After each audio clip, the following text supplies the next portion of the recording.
Mancherial corporation అభివృద్ధి చెందాలంటే BJP గెలవాలని ఆదిలాబాద్ ఎమ్మెల్యే పాయల్ శంకర్ అన్నారు. కాంగ్రెస్ పాలనపై ఆయన చార్జ్షీట్ రిలీజ్ చేశారు. మంచిర్యాలలో ప్రజాపాలన గాడి తప్పిందన్నారు. ప్రజలు రకరకాల ఇబ్బందులు ఎదుర్కోవాల్సి వస్తుందని అన్నారు.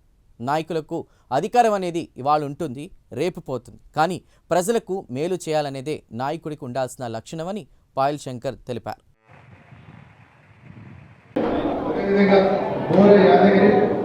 National fisher court Ravula Rammohan గారు, హ్యూమన్ రైట్స్ గాదా శ్రీనివాస్ గారు, మండల తిరుపతి గారు. ఇప్పుడు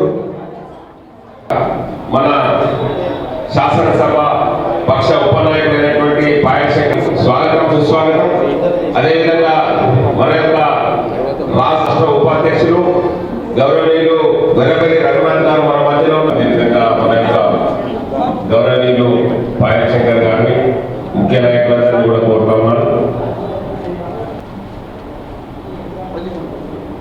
భారత్ మాతా కీ నరేంద్ర మోడీ గారి నాయకత్వం, నరేంద్ర మోడీ గారి ఉపనాయకుడు పాయల్ శంకర్ గారు వారి యొక్క మాట్లాడారు.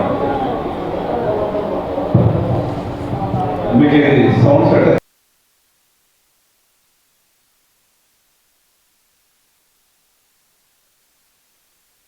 ఈ మంచిర్యాల పట్టణ ఓటరు మహాశయులందరికీ పేరు పేరున విజ్ఞప్తి చేస్తున్నా. ఈ పట్టణ పరిస్థితి మారాలి. ఈ తెలంగాణ రాష్ట్రంలోనే మంచిర్యాల అనేది ఒక ఆదర్శ పట్టణంగా కావాలి.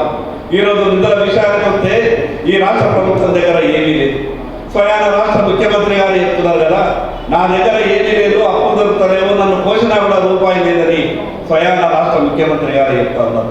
కేంద్ర ప్రభుత్వం ఈ ఉమ్మడి ఆదిలాబాద్ జిల్లానే కాదు, మంచిర్యాల పట్టణమే కాదు, తెలంగాణ రాష్ట్రంలో ఉన్నటువంటి అన్ని మున్సిపాలిటీలకు వేల కోట్ల రూపాయలు కేంద్ర ప్రభుత్వం నేరుగా నిర్వహిస్తూ ఉన్నది. ఈ మంచిర్యాల పట్టణం అభివృద్ధి జరగాలంటే ఇక్కడ భారతీయ జనతా పార్టీ మున్సిపల్ కౌన్సిలర్లు కానీ చైర్మన్ కానీ మరి భారతీయ జనతా పార్టీ గెలిస్తేనే వేల కోట్ల రూపాయలు, వందల కోట్ల రూపాయలు కేంద్రం నుంచి నిధులు వచ్చి ఈ పట్టణం అభివృద్ధి జరిగేటటువంటి అవకాశం ఉన్నది. పేరు పేరున మంచిర్యాల పట్టణ ప్రజలకు విజ్ఞప్తి చేస్తా ఉన్నా. నిండు మనతో ఈరోజు భారతీయ జనతా పార్టీని ఆశీర్వదించండి.